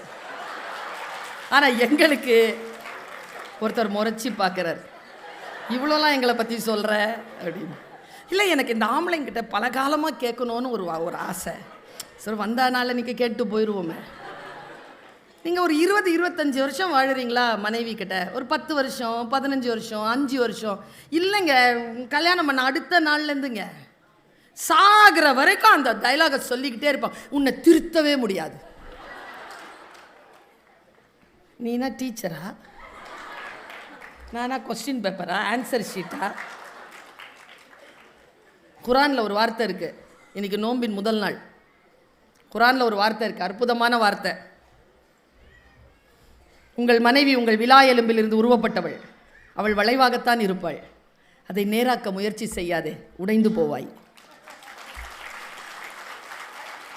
கை தட்டுறது முக்கியம் இல்லை சுபத்ரா. வாழ்க்கையில் சில விஷயங்களை புரிந்து கொள்வது. நான் ரொம்ப நுட்பமாக இந்த விஷயத்தை சொல்லிட்டு போகிறேன். நம்முடைய வாழ்க்கையில் நமக்கான ஸ்பார்க் எதுன்னு கண்டுபிடிங்க. மற்றவர்கள் கண்டுபிடித்தால் அதை அலோவ் பண்ணுங்க. பல நேரங்களில் நாம் அதை அலோவ் பண்ணுறதே இல்லை. ரொம்ப ரொம்ப சாதாரணமாக சொல்கிறேன். பிரபஞ்சம் இருக்குல்ல, அது தனி மனிதனோடு தொடர்பு கொண்டது. ஒருத்தன் வண்டி ஓட்டிகிட்டே போயிருக்காங்க, வைஃபு குழந்தையோட. திடீர்னு அந்த திசை காட்டும் கருவி இருக்குல்ல, அது வேற ஏதோ திசையை காட்டிருச்சு. அவர் உள்ளே போய் சிக்கிக்கிட்டாரு. ஒரு காடு கட்ட மட்டும் ஒரு பழக்கம் இருக்குது. காடு உங்களை சூழ்ந்து கொள்ளும். திரும்பி நீங்கள் வரவே முடியாது. பின்னால் இருந்து உங்களை சூழ்ந்துக்கும் காடு. காட்டினுடைய இயல்பு அப்படித்தான். அது என்ன பண்ணுறாரு, அவருக்கு வழி தெரியலை. மெதுவாக ஓட்டிக்கிட்டே போயிட்டே இருக்கும்பொழுது தூரத்தில் ஒரு ரெட் லைட் எரியுது. கிட்ட போய் பார்த்தா ஒரு தம்பதியினர் கைக்குழந்தையோடு டயர் பஞ்சரான பொருட்கள் இல்லாமல் தவிச்சிட்ருக்காங்க. இவர் அங்கே போயிட்டு அதை பார்த்து தன் வண்டியிலேருந்து இறங்கி அதை செட் பண்ணிவிட்டு 2 பேருமா சேர்ந்து ஒரு 6 மணி நேரம் சுற்றிட்டு வந்து ரோட்லுக்கு சேர்ந்துருக்காங்க. இது நடந்த கதை. அப்போது அந்த ஜிபிஎஸ் உங்கள் வண்டியை ஏமாத்துச்சு. யாருக்கோ நீ உதவி செய்ய வேண்டும் என்றால் உன் ஜிபிஎஸ் உனக்கு தப்பாக தான் வழிகாட்டும். ஆனால் தப்பாக வழிகாட்டினாலும் அதில் ஏதோ ஒன்றை, உங்கள் மனநிலை சுத்தமாக இருந்தால் இயற்கை அதற்கு என்று ஒரு திட்டம் வைத்திருக்கும். இதை நீங்கள் நம்புங்க. இந்த எனர்ஜி இருக்குல்ல, நீங்கள் சாமியை நம்புறீங்களோ இல்லையோ, தனி மனிதனுடைய மன எண்ணங்களின் வலிமை அபரிமிதமானது. ஒரு சொல் போதுமானதாக இருக்கிறது. அன்னைக்கு ஒரு கவிதை படித்து மிரண்டு போனா, ஒரு சொல் தான். அசைந்த அறையை சரி செய்தது மெழுகுவர்த்தி. அவன் இப்படி எழுதிட்டான். அசைந்து அறையை சரி செய்தது மெழுகுவர்த்தி. எல்லா புடல்களும் சிந்தி சிதறி கிடக்கின்றன. ஒரே ஒரு மெழுகுவர்த்தி எரியுது. அது அசைஞ்சு அந்த ரூமை செட் பண்ணுற மாதிரி இருக்கு அந்த கவிஞனுக்கு. ஒரு காட்சி தான் என் மனதை ஏதோ செய்கிறது. அது ஏதோ செய்கின்ற பொழுது அடுத்தவர்களுக்கு நான் பயமுறுத்துகின்ற ஒரு ஃபேக்டரா இல்லாமல் போய் அவர்களோடு நான் இணைந்து பணியாற்றுகின்ற ஒன்றாக என்னை இயற்கை செலுத்துகிறது இருக்கு இல்லையா, அதற்கு நாம் முதலில் நம்மை தயார் செய்து வைத்திருக்க வேண்டும். ரொம்ப பிளைனாக சொல்கிற ஒரு விஷயத்த ஒரு ஜெனரேஷனுங்க, இதோ இந்த ஜெனரேஷன் இருக்க இவங்க தான் பெரியவங்க பேச்சை கேட்ட கடைசி தலைமுறை. இந்த நண்டு, இந்த சிண்டு, இந்த அங்கே வண்டு, அது பேச்சை கேட்க தொடங்கி இருக்கிற முதல் தலைமுறை. எங்கள் அம்மாலாம் எனக்கு சுருதி பாக்ஸ் ஒன்று செட் பண்ணி வச்சுருக்கோம். அம்மா பசிக்குது, ரீ அம்மா பொட்டுன்னு ஒன்று, என்ன குரல் உயருது. இன்னைக்கு சாரி காமா பா தா நீ சால நிக்குது. அம்மா சாக்ஸ் எடுத்துட்டு வா, 8 மணி ஆயிடுச்சு, பஸ் வந்துடும், அறிவில்லா உனக்கு. இந்தாடா கண்ணம்மா, இந்தாடா வந்துட்டான்டா செல்லமே, இந்தாடான்னு ஓடி வரீங்க. நாம் எங்கள் அம்மாட்ட அப்படி பேசியிருந்தேன்னா இன்னைக்கு நான் உயிரோடவே இருந்திருக்க மாட்டேன். சாவடிச்சிருக்கோம் எங்கள் அம்மா, அடிச்சா சாவடிச்சிருக்கோம் எங்கள் அம்மா. டெரருங்க அது. இன்னைக்கு கூடங்க எங்கள் அம்மா கண்ணில் கண்ணீர் வந்துச்சுன்னா எங்கள் அப்பாவை நினச்சிட்டு ஏதாவது அழுதாருன்னா அப்படியே நிற்பேன், என் கண்ணில் கண்ணீர் வந்துடும். அம்மா கிட்ட போக மாட்டேன், கிட்ட போனால் செருப்பில் தான் அடியும். அவங்க துக்கத்தில் இருக்கும்போது நிற்கணுங்க ஸ்பேஸ். இன்னைக்கு நான் எங்கள் அப்பாவை நினச்சிட்டு நான் அழுதுட்டு உட்காந்துருக்கிறேன். என் பையன் வந்தான், நல்லா தானே இருந்த காலையில், எதுக்கு அழுவுற? நான் அவங்ககிட்ட என்ன தெரியுமா சொன்னேன், நீயாவது என்கிட்ட இதை கேட்குற, உன் பிள்ளை உங்ககிட்ட என்னடா கேட்கும்? இன்னைக்கு மிரட்ட முடியலைங்க குழந்தைகளை, திட்ட முடியல. பணிஞ்சு பணிஞ்சு போச்சுன்னா அதுங்களை மிரட்டி பணிய வைக்கிறதுக்கு வெளியில் ஒரு கும்பல் காத்துக்கிட்டு இருக்கு. ஒழுங்காக டீச்சர்கிட்ட கொடுத்து வச்சுருந்தீங்க ஒரு குச்சியை, பிடுங்கி போலீஸ்காரங்கிட்ட கொடுத்துட்டீங்க. இந்தா வரும்போதே பயமுறுத்துறாரு. நான் என்ன சொல்கிறேன், அவங்கக்கிட்ட இந்த லத்தியை பிடுங்கி அதை குச்சியாக்கி ஆசிரியர்கள்கிட்ட கொடுத்துருங்க. அவங்கக்கிட்ட போகாமல் நாங்கள் பார்த்துக்குறோம். கண்டிக்க முடியுதா? பெற்றோர்கள், நான் ஒன்று சொல்லிட்டு போகிறேங்க, உங்கள் குழந்தை மாபெரும் சபைதனில் நடக்கணும்னா 2 ஆயுதங்களை குழந்தைக்கு கொடுத்துருங்க. ஒன்று பணிவு, ஒன்று எளிமை. 2 கொடுங்க பார்ப்போம். கற்கின்ற பொழுது பணிவோடு இருக்க சொல்லுங்கள், கற்றதற்கு பிறகு அதிகாரத்தை செலுத்த சொல்லுங்கள். கற்கின்ற வரைக்கும் பணிவா இருக்கணுமா இல்லையா? கற்கிறதுல பணிவு இல்லையே, பணிவே இல்லாம போச்சு. லீவ் லெட்டர் எழுதுறதுல பிரச்சனை ஆரம்பிக்குது. as I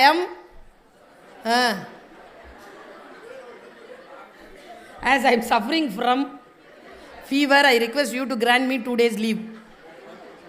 கீழே yours, நாம் என்ன சார் எழுதணும்? yours எழுதிருக்கணும். அப்படி 25 வருஷமாக டீச்சராக இருந்திருக்கேன். ஃபஸ்ட்டு 5 years தான் வந்துச்சு ஒபீடியன்ட்லி. இப்போ வந்து ஃபெய்த்ஃபுல்லி,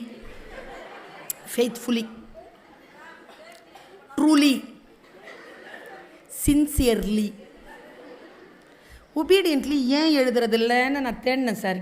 மொழி ஆசிரியர் ஐ முன்னால் வருமா, ஈ முன்னால் வருமானு சிக்கல் அதுங்களுக்கு. இப்போ ஃபெய்த்ஃபுல்லியில் அந்த பிரச்சனை இல்லை பாருங்கள். எவ்வளோ ஃபெய்த் இருக்குதோ அவ்வளோ எள்ளு, ட்ரூலியில் எவ்வளோ ட்ரூ இருக்குதோ அவ்வளோ எள்ளு. ஏங்க பணிவு இல்லைங்க இன்றைக்கு. எங்கள் அப்பா சொல்வார், ஆஜிசி அதத் பாட்ஷாயி, ராஜகுணத்தின் முதல் தகுதி பணிவு, அது அடிமைத்தனம் அல்ல. பணிவுடன் இருப்பது அடிமைத்தனம் அல்ல. நம்ம குழந்தைகளுக்கு ஏன் சொல்லித்தர மாட்டேங்கிறோம்? இந்த கொரோனா வைரஸ் வந்துச்சு, ஒழுங்கு மரியாதை பணிஞ்சு போனவெல்லாம் தப்பிச்சிட்டான், தைரியமாக வெளில போனவெல்லாம் செத்தான். சின்ன இது தானே, ஜெம் தானே, சின்ன வைரஸ் தானே, இத்தினூண்டு இருக்குல்ல. அஞ்சுவது அஞ்சாமை பேதமை. எதற்கு நீ அஞ்சு கொள்ள வேண்டுமா அதற்கு அஞ்ச. குழந்தைகள்ங்க 19-20 வயசு குழந்தைகளுடைய பதாகைகள் இருக்குங்க, நினைவஞ்சலின்னு. தாய் மனசுங்க பதறுதுங்க எனக்கு. 1ஆம் ஆண்டு நினைவஞ்சலி, 2ஆம் ஆண்டு. எப்படிப்பா செத்த நீ? சாகர வயசா இது? நோய்வாய்ப்பட்டு செத்து இருந்தாலும் பரவாயில்ல, பைக் ஓட்டி சாவற. முடியை இப்படி வளர்த்து வச்சிருக்கிறாங்க. கேட்டால் சண்டைக்கு நிற்கிறாங்க. நான் ஒரு பையனை கூப்பிட்டு கேட்டேன், தம்பி காலேஜில் படிக்கிற, முடியை கொஞ்சம் கரெக்டாக வெட்டி ஒட்டி வச்சுக்கோப்பா. ஏன்னா ராத்திரி நீ பைக் ஓட்டிட்டு போனேன்னு வச்சுக்கோயேன், நீ செய்யாத தப்புக்கு உன்னை பிடிச்சி போட்டுருவாங்கப்பா உள்ள. ஏன்னா இந்த மாதிரி முடி வெட்டி கிட்டி இப்படி வச்சுக்கிட்டு கையில் அந்த வளையல்களை எல்லாம் போட்டுக்கிட்டு ஒரு மாதிரி டாட்டூ எல்லாம் போட்டுக்கிட்டு சாஞ்சி நடக்கிறவனை பார்த்தா பயமாக இருக்குப்பா. பாடம் சொல்லித்தர முடியல ராஜா. இங்கே திருச்சியில் மாபெரும் தமிழ் கனவு நிகழ்ச்சியில் மேடையில் கலெக்டர் இருக்கிறாரு. ஒரு பையனை கூப்பிட்டாங்க. அவங்க 3 நிமிஷம் அவங்க டீச்சர் கேட்க, சார் பிரமாதமான பையன், உங்ககிட்ட ஏதோ உதவி கேட்கணுமா? வந்தாங்க. அவன் நட எப்படி இருக்குன்னா, அது என்னன்னு தெரில, எனக்கு வருத்தமாக தான் இருக்கு. சாஞ்சி ஒரு மாதிரி நடக்கிறான், இப்படி நடக்கிறான், தலைமுடி இப்படி இருக்குது, காதில் என்னென்னமோ போட்டிருக்கான், நல்லா படிக்கிற பிள்ளை, செம்ம புத்தி. வந்து நின்னானா, நின்றுட்டுல இப்படியே அவங்கள பார்த்தான். யாரை? கலெக்டரில் அவனை பார்த்தாங்க. அவனுக்கு யாரோ ஃபோன் வந்துருச்சுங்க. பேக்கெட்டில் ஃபோன் வச்சுருக்கான். என்ன பாட்டு தெரியுமா? சத்தங்க பாட்டு. எங்கே போச்சுங்க பணிவு? நீ ரத்தத்தை குடிக்கிற மாதிரி குடிப்பேனே நான்லாம். அவமானத்தை காட்டவே மாட்டேனே. டீச்சர்ஸ் கிட்ட பிளக்க பிடிங்கி விட்டுருவாங்கன்னு தெரியும் எனக்கு. கட்டவே மாட்டேனே. திட்டின டீச்சரை எதிர்த்ததே நான் அவங்க ரிட்டையர் ஆகிறதுக்குள்ளே அந்த ஸ்கூலுக்கு சீஃப் கெஸ்ட்டாக போயிட்டு வந்தேன். அப்படி தானேங்க எதிர்க்கணும். இந்த பையன் வந்து நிற்கிறாங்க, பரிசில் அடிக்குது மேடம் ஃபோனு. ரத்த கொதிப்பு மாமனாருக்கு ரத்த கொதிப்பு. அவங்க மிரள்றாங்க. அதோட விட்டுருந்தா பரவாயில்ல. அடுத்த பாட்டே வந்துருச்சு சார் கூட. எல்லாரும் சாட்சி அதுக்கு. நான் அடித்தா தாங்க மாட்டேன், 4 நாள் தூங்க மாட்டேன், வீடு போய் சேர மாட்டேன். அவங்க அப்படியே அந்த 2 நிமிஷம் நின்னாங்க, அப்படியே போயிட்டாங்க. வாய்ப்பை விட்டியா? கலெக்டரை போய் பார்த்து நீ அப்பாயின்மெண்ட் வாங்கி போய் நின்று உதவியை கேட்க முடியுமா உன்னால்? குழந்தைகளுக்கு சொல்லிக் கொடுங்க. பணிவுடன் இருப்பதும் எளிமையுடன் இருப்பதும் வெற்றி பெறுவதற்கான மிகப்பெரிய ஆயுதங்கள் என்று கற்பதற்கான சூழலில் இருக்கக்கூடிய குழந்தைகளுக்கு சொல்லி, ஒன்றை அதப் என்று சொல்வார்கள், ஒன்றை கரெக்டாக.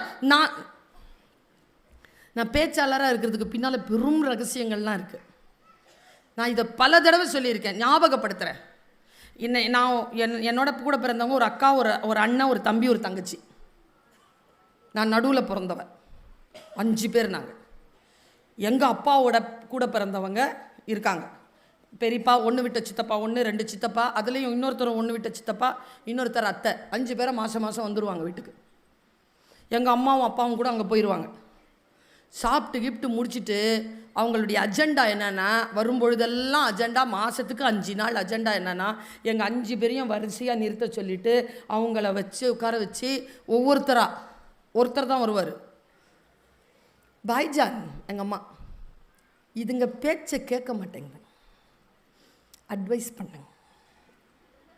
இந்த நடுவில் நிற்குதே குட்டிச்சாத்தான், அது அடங்க மாட்டேன், சொல்லுங்க பாய்ஜான். இதில் என்ன பிரச்சனைனா, எனக்கு ஒரு சித்தப்பா, அதில் அந்த சித்தப்பாக்கு அட்வைஸ் பண்ணவே தெரியாது. அட்வைஸ் பண்ண தெரியாதுன்னு அவருக்கு தெரியாது.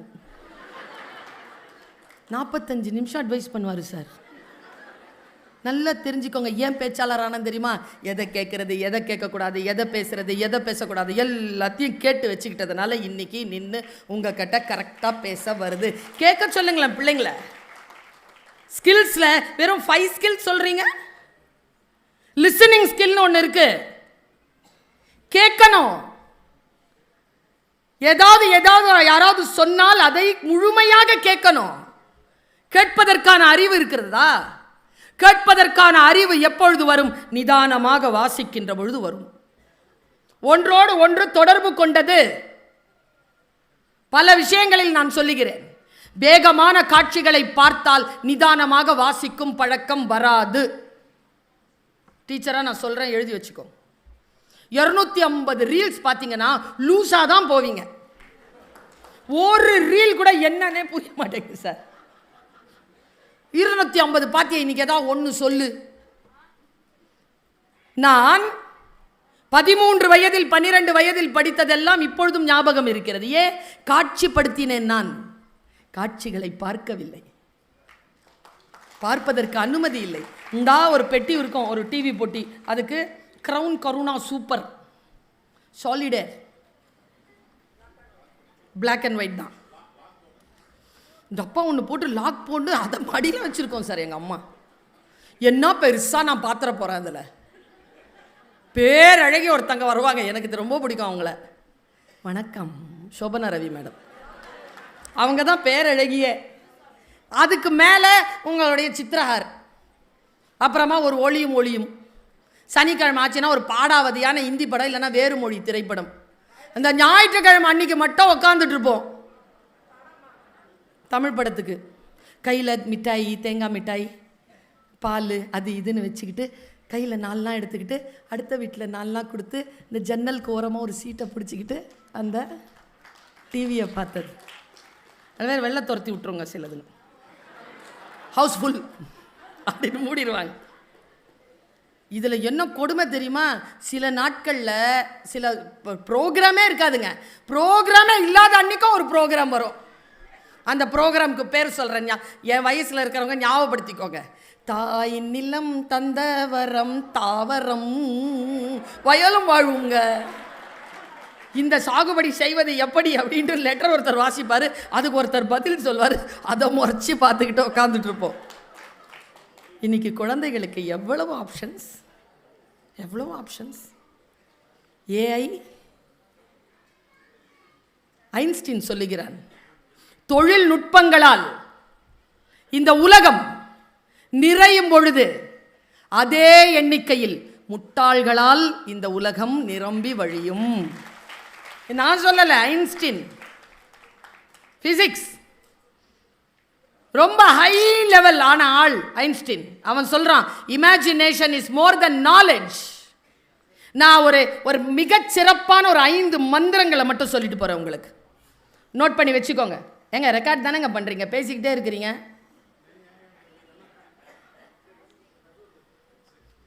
அஞ்சு என்னன்னா, அவங்க பேசுறது என் காதில் கேட்குதா, நான் இன்னும் சத்தமா பேச வேண்டி இருக்குதா, எனர்ஜி வேஸ்ட் ஆகுது.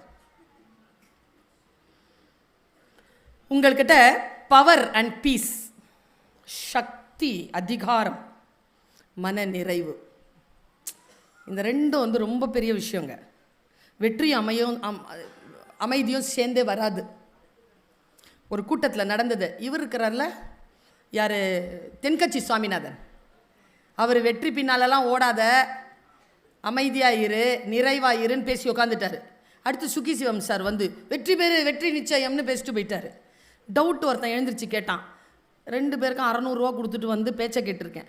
காலையில் இந்த ஆள் வெற்றிக்கு பின்னால் ஓடாத, அமைதியாயிருன்ற, இவர் வெற்றிக்கு பின்னால் ஓடுங்கிற, நான் எதை கேட்குறது? அதுக்கு சுகி சிவம் எழுந்திரிச்சார் பதில் சொல்கிறதுக்கு. அவரை உட்கார வச்சுட்டு தென்கட்சி சாமிநாதன் சொன்ன பதிலை சொல்கிறேன். வாழ்க்கையில் வெற்றியடைய வேண்டும் என்றால் சுகி சிவத்தை பின்பற்றுங்கள், மகிழ்ச்சியாக இருக்க வேண்டும் என்றால் என்னை பின்பற்றுங்கள் சொல்லிட்டு உட்காந்துட்டாரு. அவர் இறக்கிறதுக்கு முன்னால் சேலம் ஜங்ஷனில் சந்திக்கிறேன் அந்த பெரியவரை. நாங்கள் அந்த ரவுண்டாக இருக்கோம், அங்கே இதில் உட்காந்துட்ருக்கோம். அந்த தூண் ஒன்று, இரும்பு தூண் பக்கத்தில் உட்காந்துருக்கோம். அந்த இது போட்டிருப்பாங்கள்ல, ரூஃப் போட்டிருப்பாங்களே, ரூஃப்க்கு ஒரு பில்லர், அந்த பில்லர் பக்கத்தில் உட்காந்துருக்கேன். அவர் உட்காந்துருந்தார். ஐயா வணக்கம், என பருவி நல்லா இருக்கிறேன் உட்காரு அப்படின்னு. என்ன ஒரு சைக்காலஜி பசங்க எல்லாருமே என்னுடைய புத்தியை நோண்டி என்னை பற்றி ஒரு கேஸ் ஸ்டடி எழுதியிருக்காங்கம்மா, இப்போ தான் ரிசல்ட் வந்துச்சு, பார்க்குறியான்னு கேட்டார். சரி சொல்லுங்கள் சார். கடைசியாக கேஸ் ஸ்டடியில் அவரை விசாரிச்சுட்டு தென்கட்சி சாமிநாதன் சாரை இன்று ஒரு தகவல்னு எழுதியிருப்பார். கடைசியாக ஃபைண்டிங் என்ன தெரியுமா? தென்கட்சி கோ சுவாமிநாதன் அவர்களை யாராலும் ஜெயிக்க முடியாது. நான் சத்தியமாங்க எனக்கு இப்படி பதறிடுச்சிங்க. எப்படி அப்படி சொல்கிறாருன்னு திரும்பி அவர் ஒரு வார்த்தை சொன்னாருங்க, மனம் கனிஞ்சிருச்சுங்க அந்த பதிலுக்கு. அவர் சொல்கிறார், எப்பொழுதும் தோற்க தயாராக இருப்பவனை யாரால் ஜெயித்து விட முடியும்? என்ன வார்த்தைங்க அது? எனக்கு அந்த வார்த்தைக்குள்ளாக ஒரு மந்திரம் கிடைத்தது. மனதை கனிவாக்கிக் கொள்ளுங்கள், மனதை உறுதியாக வையுங்கள். பணிவு என்பது அடிமைத்தனத்தின் ஒரு சாயல் கூட கிடையாது என்பதனை புரிந்து கொள்ளுங்கள். கற்கின்ற வரைக்கும் பொறுமையாக இருங்கள். கற்றதற்கு பிறகு பணம் சம்பாதிக்கிறீர்களோ இல்லையோ அதிகாரத்தை பெற்றுக்கொள்ளுங்கள். அதிகாரம்தான் பணத்தை விட மேலானது என்று இந்த மக்களுக்கு சொல்லிக் கொடுங்கள். ஒன்றும் இல்லைங்க, உங்களுக்கு அதிகாரமும் அமைதியும் இருக்கணுமா?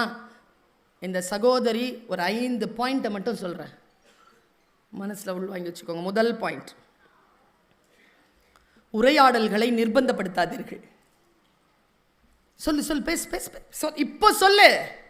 அப்புறம் நீ என்ன நேசிக்கிறியா? எவ்வளோ நேசிக்கிற? இப்போ சொல்லு. நான் கொடுத்தேன்ல பணம், அது எங்கே போச்சு? இப்போ சொல்லு. என்ன சமைச்ச காலையில்? ஏன் அப்படி பாடாவதியா? இப்போ சொல்லு, இப்போ பதில் சொல்லு. உரையாடல்களை நிர்பந்தப்படுத்தாதீர்கள். கடந்து போங்க, பார்த்துக்கோங்க. முன்னால் இருக்கிற மனிதனை புரிந்து கொள்ளுங்கள். கடந்து போங்க, சேர்த்து வச்சுக்கோங்க. மன்னிக்கவே முடியவில்லை என்றால் விலகி கொள்ளுங்கள். அதைவிட பெரிய தண்டனை வேறு எதுவும் இருக்க முடியாது. பெரிய தண்டனை விலகி கொள்ளுங்கள். 2வது, பெண்களே, தொடர்புகளை துரத்தி கொண்டு இருக்காதீர்கள், துரத்தி செல்லாதீர்கள். தொடர்புகள், ஃபோன் எடுத்த உடனே வீட்டுக்காரர்கிட்ட எங்கே இருக்கிறீங்க? எங்கே இருப்பார் அவர்? ஒரு போலீஸ்காரரு இல்லை ஒரு ஃபீல்டு ஒர்க்கர் எங்கே இருப்பார்? ஒருத்தர் சொல்லுங்க, தெருவில் தான் இருப்பாராம், ஃபீல்டில் இருப்பாருங்க. எங்கே இருக்கிறீங்க? எப்போ வருவீங்க? 8 கால் 9 கால் எடுக்கலல்ல, மிஸ்டு கால் பார்த்தாருல்ல, பேசுவார். பேசலன்னு வச்சுக்கோங்க, எங்கே சுற்றினாலும் நம்மக்கிட்ட தானே வந்தாகணும். அப்போ கேட்டுக்கோங்க, சோறு போடாதீங்க, தானா எடுத்து சாப்பிட சொல்லுங்கள். சும்மாவே அப்படி தான் ஓடுதா?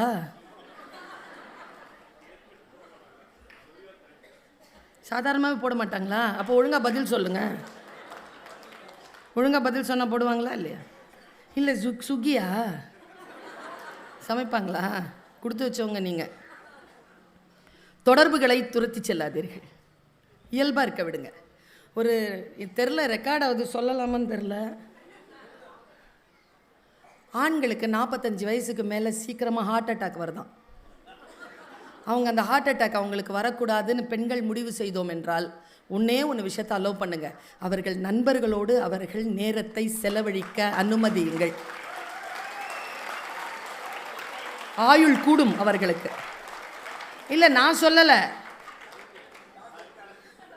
சைக்காலஜி சொல்லுது. இந்த கைத்தட்டின ஆம்பளைங்களுக்கெல்லாம் ஒரு விஷயத்த சொல்கிறேன், எவ்வளோ வேணாலும் தப்பு பண்ணுங்க, அது பாவம் குற்றம் என்று தெரிந்தால் நிறுத்தி கொள்ளுங்கள். தொடர்புகளை துரத்தி செல்லாதீர்கள். அது நம்மக்கிட்ட இருக்கக்கூடிய நம்ம உறவு. அது ரொம்ப நுட்பமாக ஒரு விஷயத்த சொல்கிறேன். இது என்ன தெரியுமா? இந்த டிவியில் சொல்கிறதுல ஒரு பிரச்சனை, கட் பண்ணி அதை மட்டும் போடுவாங்களா, அதுக்கு முன்னால் நான் என்ன சொன்னேன் அதுக்கு பின்னால் என்ன சொன்னேன்றதை புரியாது. அது ஒரு அபாயம்தான். அதை நான் இப்போ சொல்கிறேன் பாருங்களேன். கணவன் மனைவி இருக்கீங்கல்ல, ஹஸ்பண்ட் அண்ட் ஒய்ஃப்,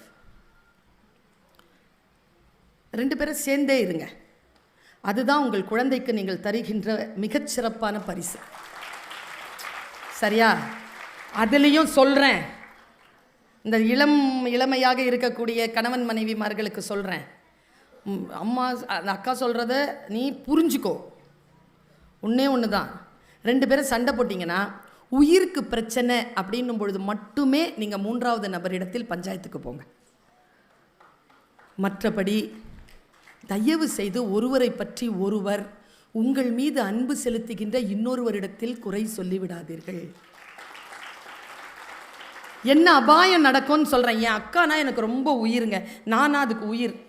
எங்கள் வீட்டில் என்னை ஏதாவது துன்புறுத்தினாருன்னா நான் அவன்கிட்ட போய் அக்கா என்னை இப்படி பண்ணிட்டாருக்கான்னு அவன் ஆரம்பிப்பா. ஐயோ தங்கத்தை எடுத்து தரையில் போட வச்சிட்டானே, உனக்கு இப்போ நான் முதல்லையே சொன்னேன் இது வேணான்னு சொன்னேன், எனக்கு தெரியும் அவன் இப்படி பண்ணுவான். ஒன்றும் பண்ணியிருக்க மாட்டார். ஏதோ எரிச்சலாக ஏதோ ஒரு வார்த்தை சொல்லியிருப்பார், அதுக்கு நான் அங்கே போய் சொல்லியிருப்பேன். என்ன காரணம்னா விஷயம் இவ்வளோதான், ரொம்ப சிம்பிள். உங்கள் மீது அன்பு கொண்டவர்கள் உங்கள் மீது செலுத்துகின்ற அன்பின் விளைவால் உங்கள் குடும்பம் துண்டாகி விடுவதற்கு வாய்ப்பு உண்டு. ஒன்று செய்கிறீங்களா, பளிச்சுன்னு சொல்லிட்டு போகிறேன். புருஷன் பொண்டாட்டிக்கு மத்தியில் வரக்கூடாதவர்கள்னு ஒரு பட்டியல் கொடுக்குறேன். இந்த பேரை மட்டும் உள்ள சேர்த்துக்காதீங்க. ஒன்று நம்மளை பெத்தது, இன்னொன்று நாம பெத்தது, இன்னொன்று நம்ம கூட பிறந்தது, இன்னொன்று அதுங்களுக்கு வாச்சது, இன்னொன்று அதுங்களுக்கெல்லாம் வாச்சதுனால நமக்கு வந்து வாச்சது. இதுங்களை உள்ளேயே விடாதீங்க, பேசி தீர்த்துக்கோங்க. என்ன சொல்கிறேன், கோபம் இருந்துதா, ரொம்ப துன்புறுத்துறாங்களா, சேர்த்து வச்சுக்கோங்கிற. நான் எங்கே போயிட போகிறாங்க, 60-65 வயசு ஆகட்டும், ஒன்றொன்னா எடுத்து அப்புறம் பார்த்துக்கலாம். குடும்பத்தை மட்டும் பிரிவதற்கு, கணவன் மனைவி பிரிவதற்கு ஒருவருக்கு ஒருவர் காரணமாகி போகாதீர்கள். குடும்பம் சேர்ந்தே இருக்கட்டும், சரியா? உறவுகளை தொடர்புகளை துரத்தி கொண்டே இருக்காதீர்கள். Just give them some space, கொஞ்சம் ஸ்பேஸ் கூட. நீங்கள் அமைதியாகவும் அதிகாரத்திலையும் இருக்கணும்னா. மூணாவது, நான் யாரு தெரியுமா, உங்கள் தகுதிப்பாடுகளை சொல்லிக்கொண்டே இருக்காதீர்கள். அதிகாரம் வரவே வராது. நாலாவது, யாராவது ஏதாவது கேட்டாங்கன்னா உடனடியாக பதில் சொல்லாதீங்க. டோன்ட் ஆன்சர் இன்ஸ்டன்ட்லி, கொஞ்சம் கேப் எடுத்துட்டு சொல்லுங்க. அடுத்து, உங்கள் உழைப்பை எல்லோருக்கும் எப்போதும் தந்து கொண்டே இருக்காதீர்கள், சரியா? Have limits. உங்களுக்கென்று, உங்களுடைய வாழ்க்கைக்கென்று சில விஷயங்களை நீங்கள் முன்னெடுத்துக் கொள்ள வேண்டும் என்று நான் நினைக்கிறேன். இப்படி சொல்லி என்னுடைய பேச்சை நான் ஒரு ஓவியமாக, ஒரு கோட்டோவியமாக நான் முடிவிற்கு கொண்டு வருகிறேன். இந்த மனசு இருக்குல்ல, எல்லாத்துக்கும் அதுதான் காரணம். உள்நிலை நிர்வாகத்தை சரியாக வைத்துக் கொண்டிருக்காமல் புறநிலை நிர்வாகத்தை சரிப்படுத்த முடியாது. நான் சொல்லுவதை புரிந்து கொள்ளுங்கள். நமக்குன்னு உள்ள ஒரு நிர்வாகம் இருக்குல்ல, அந்த நிர்வாகத்தை சரி பண்ணுங்க. நான் இப்போ 2 மைண்ட் கண்டிஷனை மட்டும் சொல்லிட்டு போகிறேன். மைண்ட் கண்டிஷனிங்னு ஒரு வார்த்தை இருக்கு, நிபந்தனைப்படுத்துதல், மனதை நிபந்தனைப்படுத்துதல். இப்போ உதாரணத்துக்கு, நான் பேசுறதுக்கு இங்கே வந்தேன், கவனிக்கிறீங்களா எல்லாரும்? உங்கள் மைண்டை இப்போ கண்டிஷன் பண்ணுறேன் பாருங்க. நான் பேசுகிறதுக்கு வரத்துக்கு முன்னால் அருண் சார்கிட்ட கேட்டேன், சார் எனக்கு ஒரு லெமன் ஜூஸ் வேணும் சார். லெமன் ஜூஸ் கொண்டாந்து வச்சார். அவர் ஜூஸ் வச்சுட்டு பக்கத்துலேயே ஒரு லெமன் வச்சார். நான் என்ன பண்ணேன், லெமனை எடுத்து கத்தியால் வெட்டி புழிஞ்சி ஒரு ஸ்பூன் எடுத்து வாயில் போட்டுக்கிட்டேன். இப்போது போட்டுக்கிட்டது நான், உங்கள் வாயில் உமிழ்நீர் இருக்கிறதா? இதுதான் conditioning, mind conditioning. Mind condition ஆகும். Never tell anything negative about your self. நான் குண்டாக இருக்கேன், நான் கருப்பாக இருக்கேன், நான் படிக்கலை, நான் சாதாரண குடும்பத்துலேருந்து வந்தவ. மைண்ட் உடம்பு கவனிக்கும், ரியாக்ட் பண்ணும். Always tell good things. நீ நல்லவள், நீ வலிமையானவள், உனக்காகத்தான் இந்த உலகம் இருக்கிறது. 800 கோடி மக்களில் நீ மிக மிக நல்லவள், மிக மிக ஆற்றல் வாய்ந்தவள். உனக்காகத்தான் இந்த குடும்பம் உனக்கு வைத்திருக்கிறது. இந்த குடும்பம் உலகத்தில் யாரிடத்திலும் இல்லை, உன்னிடத்தில் மட்டுமே இருக்கிறது. நீ புத்திசாலி. சொல்லிக்கிட்டே இருங்க, கண்டிஷன் ஆயிடுவீங்க. நெகட்டிவ் கண்டிஷனிங் ஒன்று சொல்லட்டுமா? நெகட்டிவ் கண்டிஷனிங் அதுவும் அப்படிதான். இந்த கிருஷ்ண தேவராயர் என்ன பண்ணுறார், தென்னாலிராமன் கிட்ட ஒரு பூனையை கொடுத்து அவருக்கு தண்டனை, இது 10 நாள் வளர்த்து கொண்டு வாடான்ட்டார். அந்த பூனையை வளர்த்துக்கிறது ரொம்ப கஷ்டமாக இருந்து தென்னாலிராமன் ஒரு வேலை பண்ணார். 2வது நாள் சூடாக பால் கொண்டாந்து வச்சுட்டார். அது சுளுக்குன்னு பட்டுருச்சு அதுக்கு. அடுத்த நாள்லேருந்து பால் வைக்கிறாரு, குடிக்க மாட்டேங்குது, ஓரமாக போய் உட்காந்துக்குது. 9 நாள் சாவர மாதிரி ஆயிடுச்சு பூனை. சார் என்ன பூனை சார் கொடுத்தீங்க? பால் குடிக்க மாட்டேங்குது சார். பால் கொண்டு வாங்கப்பானார். பால் கொண்டு வந்து வச்ச உடனே அந்த பூனை அது பார்த்தவுடன் பயந்து ஓரத்தில் போய் ஒதுங்கி கொண்டது. Mental negative conditioning. இந்த மனசு இருக்குல்ல, அது எல்லாவற்றையும் உள்வாங்கக்கூடிய தகுதி படைத்தது. அதனால் நல்லதையே யோசியுங்கள், நல்லதையே பேசுங்கள். ஒரு கிரிக்கெட்டர், எனக்கு தெரிஞ்சுங்க, ஒரு கிரிக்கெட்டர் கிரிக்கெட் விளையாட முடியாம எங்க போனாலும் ஜெயிக்க முடியாம கஷ்டப்பட்டார். அவர் என்ன பண்ணார், சரி ஒரு இடத்துல டிஸ்ட்ரிக்ட் லெவலில் செலக்ட் ஆயிட்டாரு. அந்த மேட்சுக்கு போகும்போது பைக் ஆக்சிடென்ட், கால் போயிடுச்சு. எப்படி இருக்கோங்க, விஷம் குடிக்க போயிட்டார்.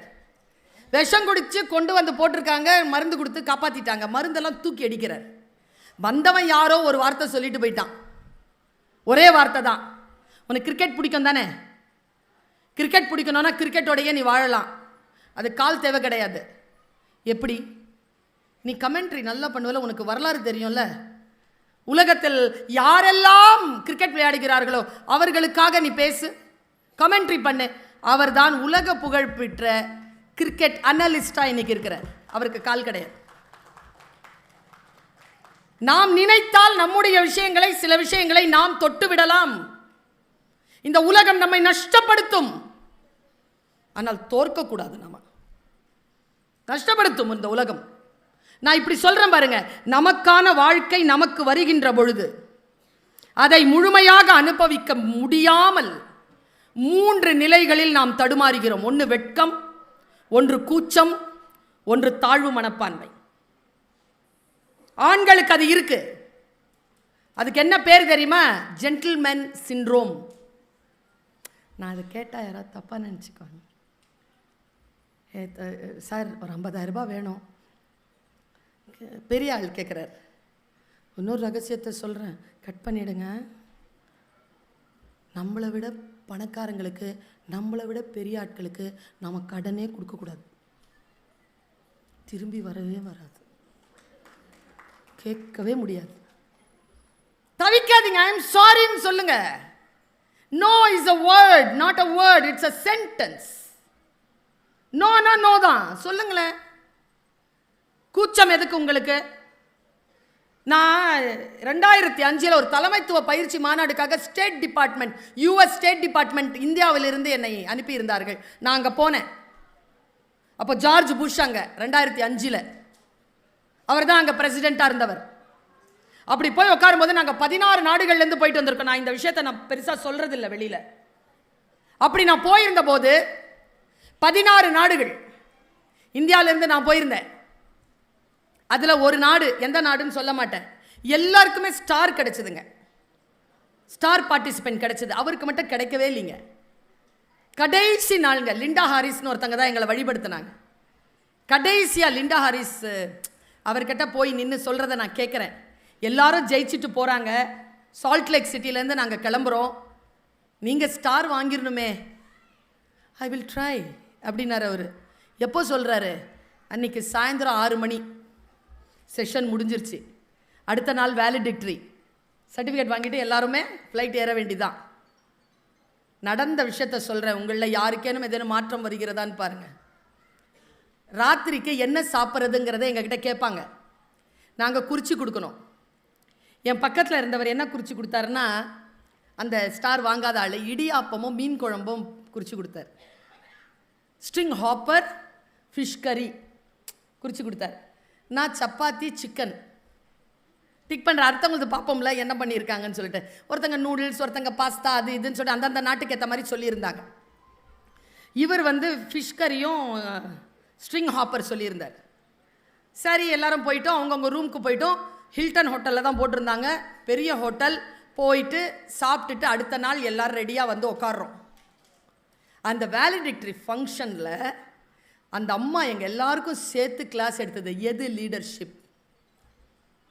நீங்கள் உண்மையிலேயே தலைமைத்துவத்தில் இருக்க வேண்டும் என்றால், மாபெரும் சபைதனில் நீங்கள் அப்படி நடந்து வரணும்னா, எல்லாரும் உங்களை புகழணும்னா உங்ககிட்ட என்ன குணம் இருக்கணும்? அந்த குணங்களில் ஒரு குணம், மிக முக்கியமான குணம் என்னன்னா, வீடியோ போடுதுங்க அந்த அம்மா.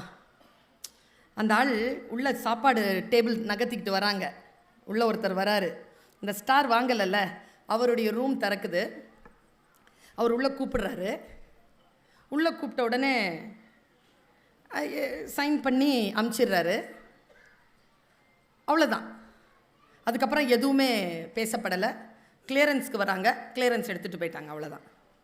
அந்த அம்மா கேட்டுச்சு, உங்களுக்கு என்ன சர்வ் பண்ணப்பட்டுச்சின்னு.